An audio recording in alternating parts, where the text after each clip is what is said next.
everyone. This is the Peaceful Revolutionary here, coming at you with another update on the Keshe Foundation, in particular with the Magrav stuff. As promised last week, I was looking at the QEG Sweden testers, which I've been following, and they've been having some pretty interesting results of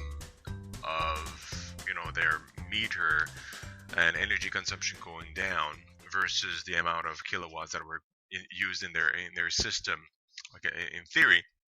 And I was hoping this week, because they've been pretty rigorous all the time. Like the first week of every month for the last couple of months, they've been taking their report for their electricity as far as consumption, comparing with what should have been actually consumed inside, and they've seen an apparent saving. First was about 20%, then more like 35-ish. So I was hoping to get some answer here, but after a couple of weeks into the month of May, they haven't published more results and more videos, and I'm unable to communicate with them, so I'm not sure what's going on there.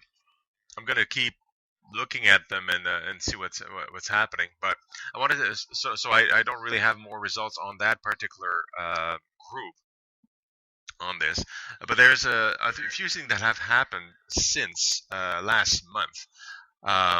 And we didn't receive the Magrav reactors that we ordered. We ordered two, as you remember, early December, so it's 6 months ago. We didn't receive anything, no more notes, nothing about it, so that's that.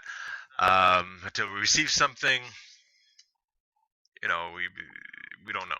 We don't know what's going on. Some people have, apparently, are they favorites? Is it because of their country? We were supposed to receive ours from manufactured in Quebec, Canada. That was supposed to be done at least by the end of January and shipped. But it's May. So anyway. Other things that I've been following, some groups, like there's a YouTube guy, he's called himself Chris. I'm putting the link below to his channel. He's built a very nice model of a Magrav unit for energy from the Keshe Foundation blueprints, and he's been doing a lot of empirical testing just to kind of poke around and asking questions, and he's been asking really good questions and observations, and asking his viewers to say, well, explain this to me. And I really think that's neat, because he obviously doesn't know a whole lot about how things work, but he built it, and he's asking other people and kind of calling for experts, like, okay, well, let's you tell me what's going on here, because this is strange, this is unusual, and I'm observing things on my meter, because he has his own metering in England, I believe. And he's observing what he seems to be seeing a reduction of consumption. I've asked him questions because it's a little bit unclear. I'm going to follow up with that. But he's been really good at doing it. And one of the things that he's been asking, and I've been researching it a little bit because I did find it weird as well, because electricity is not my forte. I mean, I'm a biochemist, a chemical engineer. I understand it on a functional level, but I don't really understand like circuits in a deep level, how measuring equipment work, except for like things like amp meters and voltmeters, so I've been looking at it. He's been using one of these little wands, these induction wands, to measure current, and he's been measuring when in this circuit where the Magrav unit is connected. He's been measuring inductive current on his monitor, because his computer is plugged in, so his mouse, his keyboard, like every piece of equipment that's plugged in the circuit where the Magrav is measuring current according to his inductive wand. He's been asking, especially kind of pulling zero fossil fuels, because he's zero fossil has been criticizing Keshe a whole lot, and saying it's all BS, and so he's been kind of calling him out, but and that's all right. I don't think there's been a response from zero fossil fuel particular, who's quite savvy in these things, by the way, and much more than I am. Anyway, so I've been doing a lot of research on these ones and how they work, because I was quite interested in trying to figure out like, why does that happen? Because if you put one of these wands next to your computer, it won't light up like under a normal circuit condition. So, and he's asking, like, well, why does it work? Okay, something weird is happening, something new, something different. Um, and that's just a puzzle for me as I try to figure it out. And I essentially pulled out a website, and I'm putting the link below, and I'm going to send it to Chris as well to see what he thinks, because he's the one doing these tests and using this piece of equipment. And I can't say I understand fully, like 100% the science behind it, but in a nutshell, um, these inductive wands essentially contain a capacitor, and it message like differences of potential, essentially voltage. Okay. Um, However, the way it works, like pretty much everything is a capacitor in some way, and it creates voltages, and it just won't register for most cases because there's a ground, and there's a way for the voltage essentially to escape. And so if you activate the wand and you put it on yourself, and because we typically are a capacitor with most things around us, especially when there's live current, like in the lights, for example, near you. Well, this is a capacitor. There is electricity in a some form kind of happening, and there's a difference of voltage happening because there's different voltage essentially is like more electricity, less electricity. It's like electrical pressure. It's just so small that the wand doesn't measure it because it's grounded out, so it's drawn to a different location, so it's minute. It won't light up. But what I'm thinking, this is a possible explanation of this, that because of the way the Magrav unit is plugged, it's plugged in a little bit unusual way in a circuit from what I've seen from diagrams. Again, I don't have a unit here, so I can't really physically see it that well, and it's quite possible that it's just not grounded. So if you plug equipment into that circuit, you're going to see some inductive voltage in all the equipment and throughout all the circuit. It explained just in how the wands are used, like from the manufacturer Klein, for example, Fluke, I think that's the website I put down. Actually, Fluke is a person that explains it. It's they're using one. No, it's not doesn't come from the manufacturer Klein. Anyhow, so he explains that in normal measurements, like as an electrician, there are some cases when there's no ground in a circuit, and you have a neutral, not a live wire. You have a neutral wire that's next to things that are live. If there's not a drainage of voltage, like a ground or something that makes it go away, your wand will light up by capacitance because there's sufficient voltage there to make your wand light up. So for somebody like myself, and apparently Chris here, and many other of you that don't know these things that well, that aren't electricians, and you use this wand, you say, well, this wire or this thing, like this keyboard, is not live. I mean, it has electricity that goes to it, but it's super minimal. It should not, like a normal keyboard that's plugged under a normal circuit won't light up, but this one will.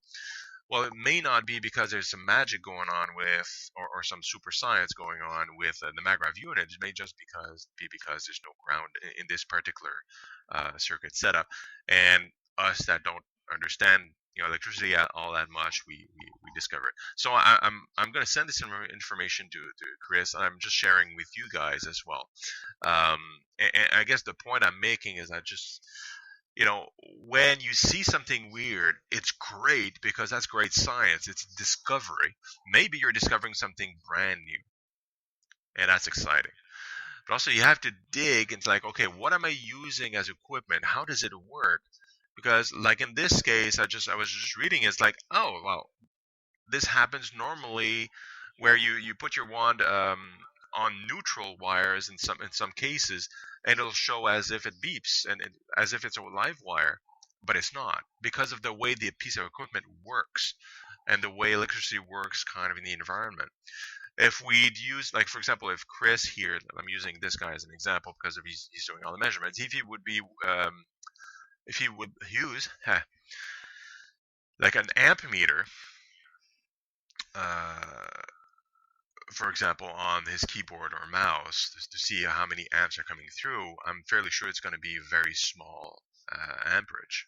I'm fairly sure, because otherwise your keyboard would, I mean, it wouldn't work, essentially. Um, so there's always an explanation to something. Either it's an explanation of something it's already known, but you happen to not know, so you got to research and figure it out, or it could be something brand new, and that's what the exploratory science is, right? Talking about exploratory science, going back to Keshe Foundation and specifically what they do is I've been alerted, I guess, by a subscriber that Keshe Foundation has been doing something a little bit different. They've been selling, they're attempting to sell GANS capsules and lotions on their website for, I don't know how many capsules you get, but I can actually check that out right now. I have it open here. You get 120 euros, and you get 2 packages of capsules. It looks like maybe 10 capsules each, so that would be 20 capsules, for 120 euros. And I'm putting the link down there so you guys can go directly check it out. The capsules, lotions, and eye drops. And in a video I also posted down, Mr. Keshe explains why he's doing this. Is that he wants us to take the capsules and see what if we have ailments, and take the capsules and see if the ailments go away. Essentially, he's asking us to be guinea pigs with these capsules. Now, I'm not sure where he is physically, but there are laws against that. you don't sell consumables like that people don't know what's in there, and ask people to say, hey, like, this should heal you. Tell me if it does. These are chemicals. I mean, we know from the blueprints and the Keshe Foundation videos how they make GANS. The GANS can be almost any materials. It depends on what the electrodes you put in. And just to summarize the concept of the GANS, or how you make it, the first step is that you create like a nano material on a plate. Like sometimes it can, usually there's copper, but it can be another material, and you can use caustic material, caustic solution like sodium hydroxide, a hot sodium hydroxide in a basin with that metal, and it's going to go black with copper at least, because there's a electrochemical reaction that happens in those conditions with the metal, where the metal will will bind with oxygen essentially. Okay, to make, if it's copper, it's going to be copper oxide, and that's black, a black surface. He calls it the nanomaterial. This is a 100-year-old principle. You can also do it by heating. Essentially, you're oxidizing the surface of the copper or the material using heat, and it's going to create that coat of black because it's oxidized. It essentially, quote unquote, it kind of rusts. It's not a reduction, oxidation reaction of the metal. Okay, the metal essentially loses electrons. It binds with oxygen, which has electrons to spare from water or the air in this case, and when you heat, and then you have this what he calls the nano layer of nano material, which is, for copper, it's copper oxide. Anyhow, so you do that, and then you take that as an electrode, and you create a voltaic battery. Okay, with zinc is to make the CO2 GANS. He says you put a zinc electrode and you connect them with a salt. You put in the basin of salt water, which is full of electrolytes, which you need to conduct electricity. And 2 plates are separated. You connect the 2 plates to a wire and to a battery, so that you have electricity that is essentially completes the circuit. And as the electricity tries to go through the salt, what it does is the electronic transfer brings some of the zinc that is solid into the solution in the form of zinc hydroxide. chemical reaction, you're essentially oxidating the zinc using the copper. Like he says, like because the copper is nano coated, then this actually the substance that ends up in the water is actually CO2 in which is gas in gas nanostructured gas, gas that is nanostructure, and it's in there. And this has not magical, sorry, it has properties that are new and novel and healing and all these nice things that we hope they actually do. So we're actually creating the chemical reactions. We're actually creating zinc hydroxide precipitate, which is white in there. Along it, possibly because it's salt water, it has other components. Maybe we're having other reactions which we don't know in the solution on top of it. So we have a solution of when it's CO2 gas, we have a solution of zinc hydroxide in salt water. So he's been taking that and suggesting to people that to put it as a balm for healing, putting in plants. And some people have been testing this to various levels in YouTube's and doing comparative testing with plants with no apparent very obvious results in most cases, but they've been kind of experimenting with it, putting it in bottles, because he says if you put that in a bottle, like a plastic bottle, and put it next to plants, it's going to help the plant because of its gravitational and magnetical, I think he calls it, fields. It does some nice things, and some people have been playing around with that. But anyway, the thing is, these capsules that he's selling, he just says it's GANS. We don't know what kind of GANS it is. It could be zinc hydroxide, could be some other compound, because when you do this voltaic cell, it really depends on what kind of plates you're using. If you're using different plates, it's going to do different reactions, and you're going to have a different compound. Often it's some kind of precipitate because it creates a salt with whatever metal, and hydroxide or oxide or something like that, which has limited solubility. Especially hydroxides have limited solubility unless it's very light metal like sodium or potassium. So it does typically white something. If it's copper, it's going to be greenish or bluish, like teal. It's going to have like different colors. But what you actually get chemically is this salt, this hydroxide or not. And some of these things are actually quite nasty. I mean, for health, you don't eat them. Okay. Zinc hydroxide itself, in small quantities, won't kill you. It won't even make you sick in very small quantities, because zinc is like if you ingest that in it goes into your stomach. Okay, the zinc is actually going to be used by the body. Zinc is good for the body. The body needs zinc. It doesn't need a whole lot of it, but it does need some. So small quantities, no problem. It's going to go into the blood, going to be used. The excess is going to be filtered out by your kidneys. Now, this is my area of expertise, biology, biochemistry, right?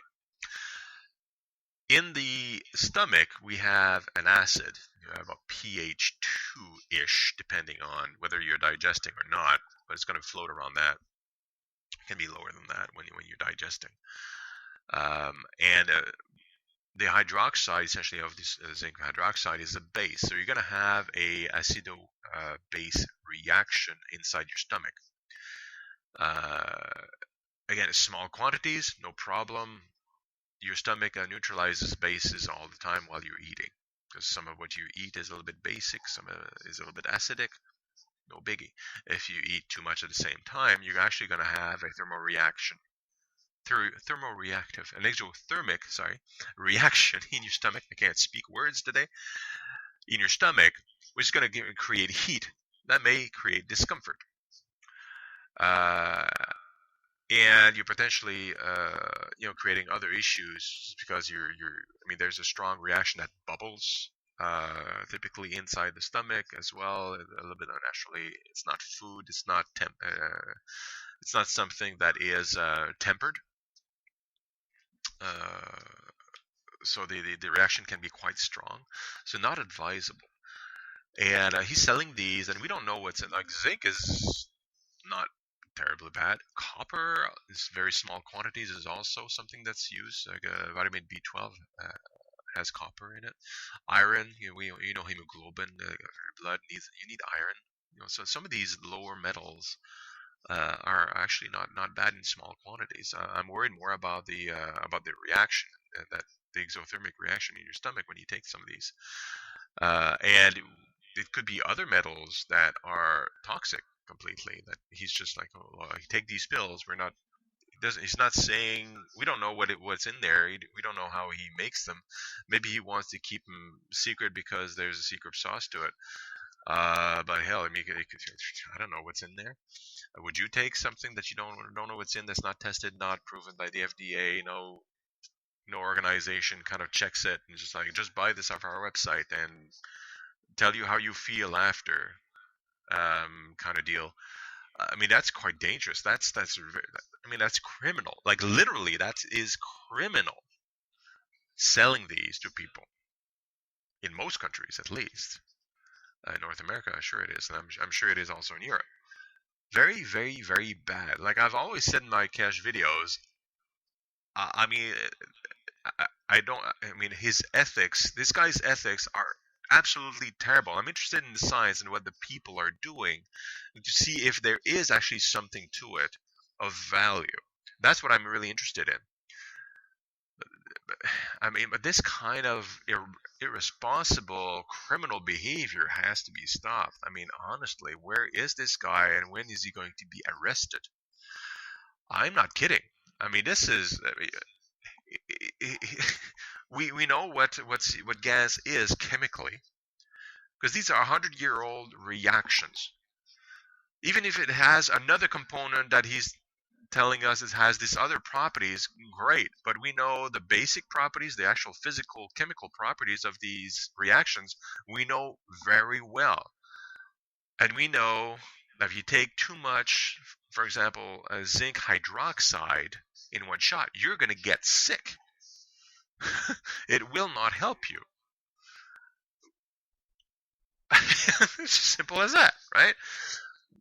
We've tested it. I mean, a lot of chemists in the early days, like 100 years ago, for example, when people were kind of testing, they were testing things by tasting things because they had not a lot of other ways to checking things out. So, well, let's take a little bit and see what happens. They would do that because they didn't have a lot of measuring tools, and there were scientists. They wanted to know, and well, you use your senses to actually and you take notes. They would do that. And a lot of scientists got sick and died by doing just that because they didn't know. They were adventurous. Well, this is a new substance. I need to try it. Let's try it and see what happens. Marie Curie is a great example of working with radium, a new component that had amazing properties, but they didn't know anything about radiation. She died of cancer. She was playing with radium without any protection. We know better. Okay, these chemical reactions, we know how they perform. We know what's the result depending on what electrodes you put in, what chemicals. We know the effect of those chemicals on the body, and at what quantities and which ones. So you're taking these pills on the website, you don't know what's in there. I wouldn't take it, would you? He's asking, well, you tell me how you feel after. Well, why don't you take those pills yourself, sir? Just like a good scientist, like 100 years ago, without the measurements, and you tell us how you feel.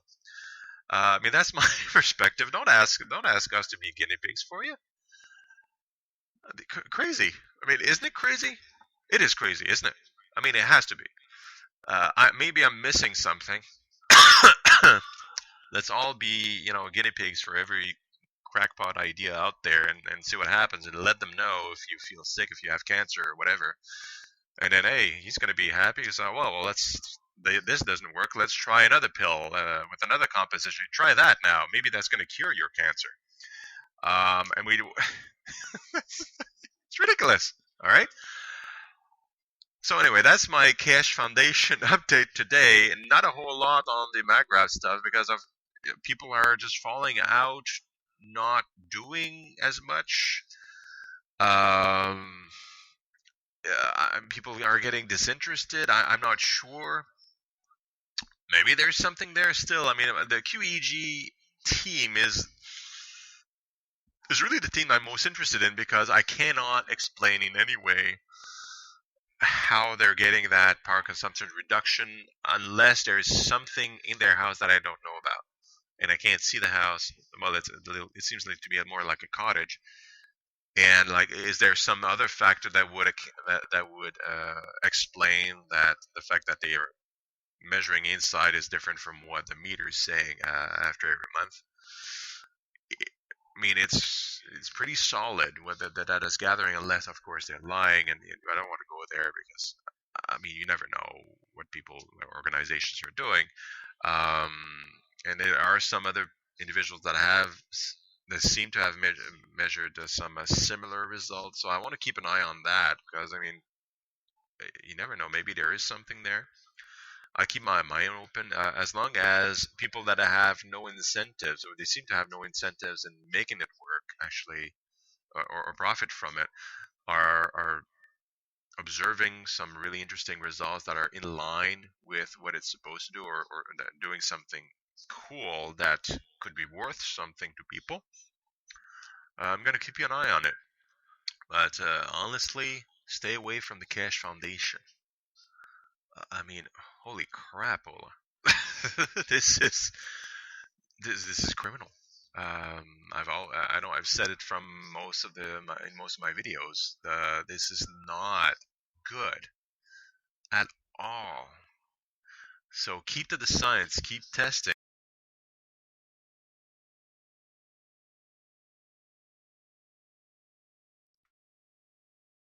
Alright guys, I was doing my little conclusion, but I was rudely interrupted by a software glitch. So I just wanted to just finish up. Yeah, stay away from the Keshe Foundation. Don't buy the pills. Don't try the pills. Test with plants. Have some fun doing that. Don't put that don't give that to your kids, to your animals. Don't put that in your mouth or on your skin. We don't know what's in there. If you really want to do to buy their stuff, I mean, just don't consume. Do tests for them. Be a scientist. That's fine. Better yet, make your own GANS and test with plants yourself. See what happens. Okay.